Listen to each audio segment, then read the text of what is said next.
خالد بن ولید جیسا جنرل ان کے ساتھ ہے، عبد الرحمن بن عوف رضی اللہ عنہ جیسے جانثار ان کے پاس چل رہے ہیں، ابو عبیدہ بن جراح جیسے امین الامت دائیں بائیں طرف کھڑے ہیں۔ ارے بیٹا آج کیا نہیں، اتنی دیر میں دروازے پر دستک ہوئی اور وہ کہتی ہیں کہ میں غم میں تھی نا، میں نے زور سے پوچھا کون ہے دروازے پر؟ دروازے سے آواز آئی، ہانی دروازہ کھولو، میں تمہارا بھائی محمد الرسول اللہ۔ نبی علیہ السلام سب کو چھوڑ کے، سنو چودھریوں، موٹر سائیکل تھار لے لیتے ہو، رشتہ داروں کے آگے ہارن بجا کے جاتے ہو، پہلے ذرا سی ترقی کیا ملتی ہے؟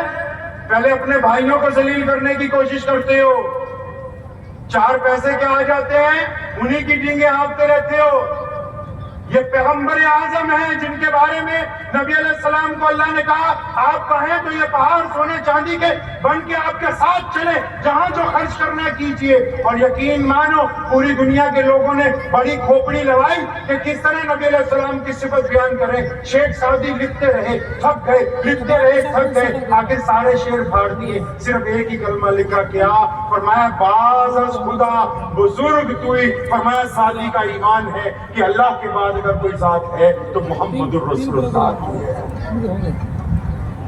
اب دروازہ کھولا تو سامنے نبی علیہ السلام، 10 سال بعد بھائی بہن مل رہے ہیں، جنہوں نے یہ دکھ کاٹا ہو ان سے پوچھیں، 10 سال کی قید ہے وہ، 10 سال کی پابندیاں تھیں، 10 سال میں درمیان میں فوجیں رہی، 10 سال میں حقہ پانی بند کیا گیا، 10 سال میں شیخ ابی طالب کی قید گزری ہے، 10 سال میں مکہ مدینے میں آنے کی اجازت نہیں تھی، 10 سال میں اگر کوئی بھاگ کے مدینہ چلا جاتا تھا حکم تھا پکڑ کے واپس دو۔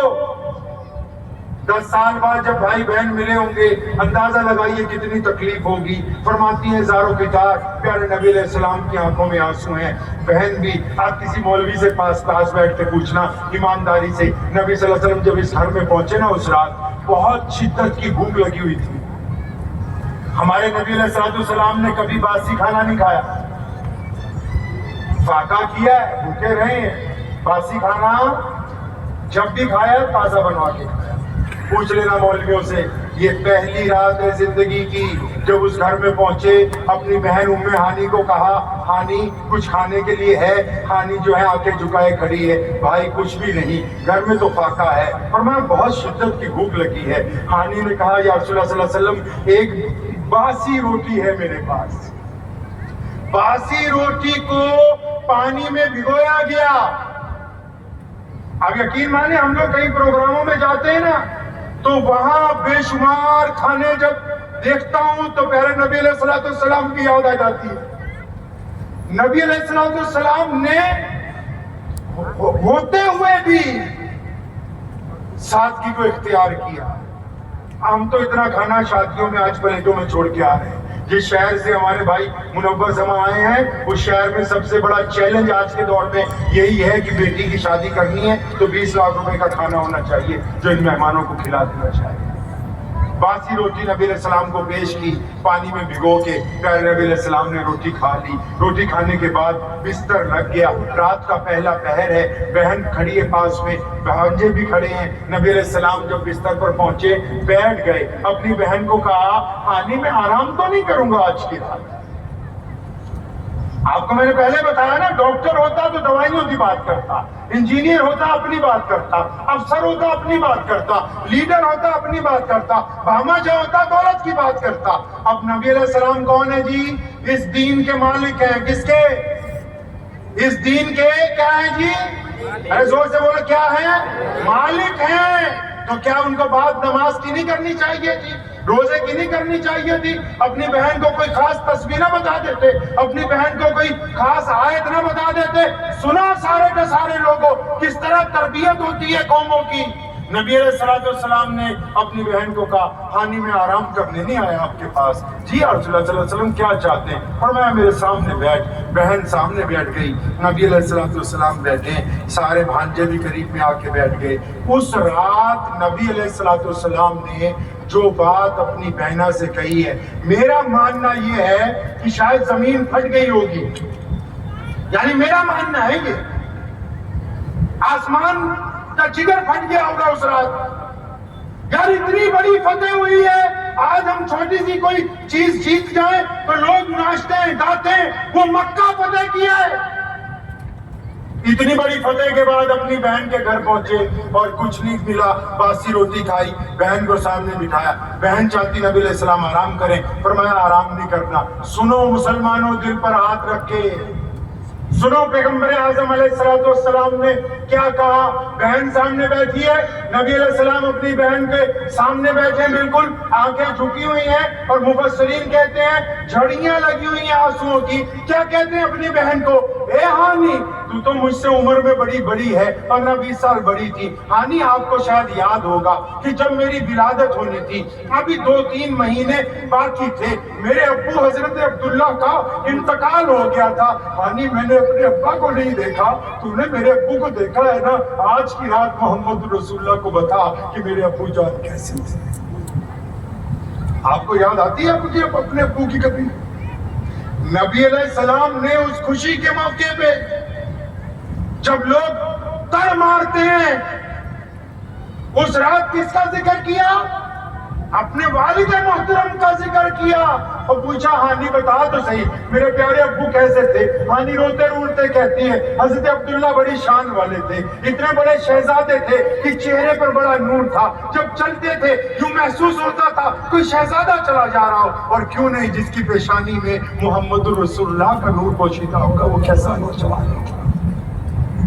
اپنے والد کا پوچھا، ہانی نے جب ابو کی صفات بیان کی نا، تو پھر نبی علیہ السلام کی آنکھوں سے آنسو نہیں رکے، فرمایا ہانی تو سچ سچ بتا، میں 6 سال کا تھا، میری پیاری اماں حضرت آمنہ علیہ السلام مجھے چھوڑ کر چلی گئی، ان کو میرے ساتھ جدا ہوئے کتنی مدت گزر گئی، میں نے سیدہ کو اچھی طرح نہیں بھاپا، میں تو بہت چھوٹا تھا، میری ماں کا سایہ میرے سر سے اٹھ گیا، تو ان کے ساتھ رہی ہے، ان کے خدمت میں رہی، ان کے گھر میں رہی، آج کی رات محمد رسول اللہ کو بتانا سیدہ آمنہ کیسی تھی۔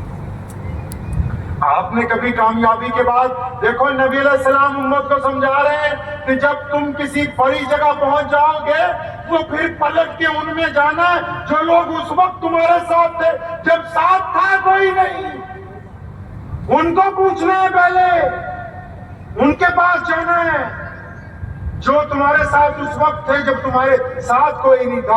آج ہوتا کیا ہے، جب بندہ ترقی کرتا ہے تو پہلے انہی لوگوں کو چھوڑتا ہے جو قدم پہ انگلی پکڑ کے ساتھ چلاتے ہو۔ ابھی انہوں نے ذکر کیا ڈاکٹر صاحب کی، ان کے استاد کی بٹیا دبئی سے دوڑی آ گئی، اور اسی ملک میں سہارا شیری نے ایک شہر بسایا لکھنؤ کے پاس، اور وہ اس ملک کے سب سے بڑے دولت مند بن گئے۔ دولت مند بننے کے بعد ایک وقت ایسا آیا کہ اللہ نے وقت پلٹ دیا، مصیبتیں آئیں، پریشانیاں آئیں، اولاد ساری امریکہ بھاگ گئی۔ ان کا جب دنیا سے جان نکلی، حکومت کہتی رہی بیٹوں کو کہ آ جاؤ ایک دفعہ اپنے باپ کو کندھا دے دو، انہوں نے کہا ہمارے پاس وقت نہیں ہے، آپ اس کا کندھا دے کے اس کو لے جاؤ آخری مقام تک۔ یہ تربیت اولاد کو کون دیتا ہے؟ صرف استاد اور علم جو دینے والے دیتے ہیں، اگر استاد علم نہیں دے گا تو اس کے پاس کچھ نہیں۔ ہم کیوں بار بار کہہ رہے ہیں کہ دینی اور دنیاوی تعلیم دونوں ضروری؟ منور زماں بھائی کیوں پورے ملک میں جا رہے ہیں؟ کیوں کہہ رہے ہیں بار بار دینی تعلیم دنیاوی تعلیم دونوں ضروری؟ کیوں؟ جو بات انہوں نے شروع میں کہی، ڈاکٹر چاہیے لیکن کرپٹ نہیں چاہیے، انجینئر چاہیے کرپٹ نہیں چاہیے، حکمران چاہیے کرپٹ نہیں چاہیے۔ میں پنجاب سے آیا ہوں، اکثر ہم لوگ اکٹھے پروگرام کرتے ہیں، میں اپنے ہندو سکھ بھائیوں کو اکثر کہا کرتا ہوں کہ یار بچوں کو پڑھائی جاننے ہو، انہوں نے کٹو کٹ اپنا دھرم بھی پڑھاؤ۔ میرے ایک دوست ہیں، وہ بار بار مجھے پوچھتے ہیں تو عثمان بھائی تم بار بار یہ کیوں کہتے ہو اپنے بچوں کو اپنا دھرم بھی پڑھاؤ؟ میں کہا سنو، میرے ابا کہا کرتے تھے کہ یہ سفید کپڑے پہننا کوئی معمولی بات نہیں ہے، کسی کا نہنگ سکھ بننا معمولی بات نہیں ہے، کسی کا گیروئے کپڑے پہن کے ٹیکا لگانا معمولی بات نہیں ہے، کپڑوں کے مطابق زندگی گزارنی ہوتی ہے۔ اگر دھرم کے ادھین رہے گا، مذہب میں ہوگا تو سچا ہوگا، ایماندار ہوگا، دیانتدار ہوگا۔ اگر صرف دنیاوی تعلیم ہوگی، مذہب ساتھ میں نہیں ہوگا تو پھر ٹھگ بدماش بنے گا، اس کو کوئی روک نہیں سکتا ہے۔ کیوں کہتے ہیں ہم دین کی تعلیم زیادہ ضروری؟ دین کے ساتھ دنیا کی تعلیم کیوں زیادہ ضروری ہے؟ کیونکہ جب آپ حکومت کی کرسی پر بھی بیٹھو آپ کو یاد ہو حلال کیا ہے حرام کیا ہے.